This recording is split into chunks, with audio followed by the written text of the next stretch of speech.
पेन्हले पियर पियर धोतिया हो, पियर पेन्हले भैया भरा।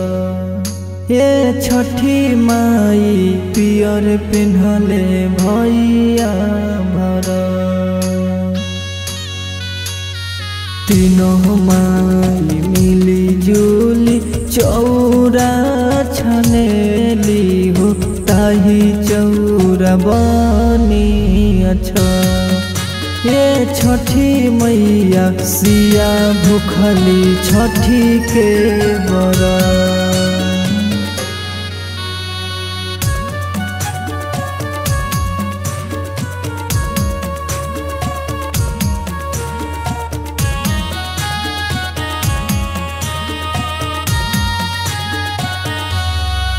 लिपाए लागल हो बेदिया गंगा जी के तीरे, आसमानवा से हो मोतिया धरतिया पगिरे।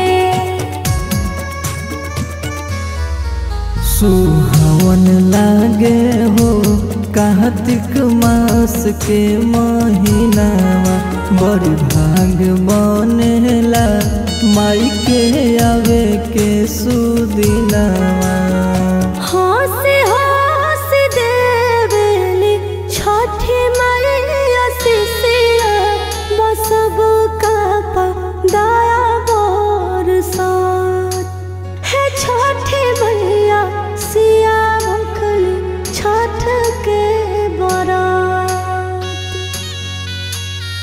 अवधान गरिया में होता छठ बरतिया, बिहसेल राजा दशरथ। है छठी मैया सिया भूखली छठ के बरात। वीर लक्ष्मण पेन्हले पियर पियर धोतिया हो, पियर पेन्हले भैया भरा। ये छठी माई पियर पेन्हले भैया भरा। तीनों माई मिली जुली चौरा छनेली हो, ताही चौरा बनी अच्छा। ये छठी मैया सिया भूखली छठी के बरा।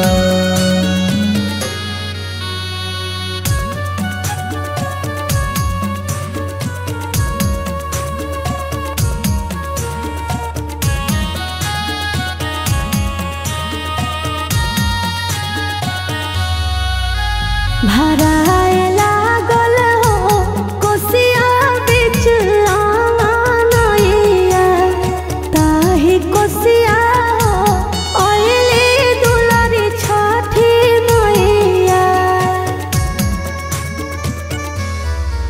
सुनाए लागल हो छठ गीत घरे घरे, बड़ी नीक लागेला दियरी जगमग जरे।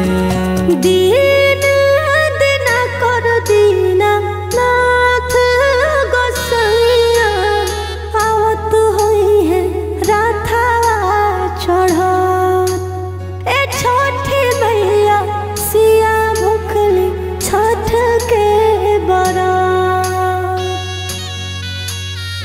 अवधान गरिया में होता छठ बरतिया, बिहसेल राजा दशरथ। है छठी मैया सिया भूखली छठ के बरात।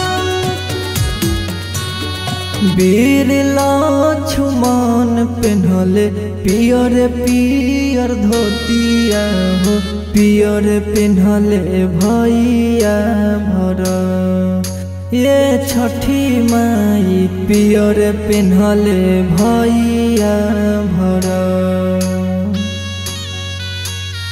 तीनों माई मिली जुली चौरा छनेली हो, रही चौरा बनी अच्छा। ये छठी मैया सिया भूखली छठी के बरा।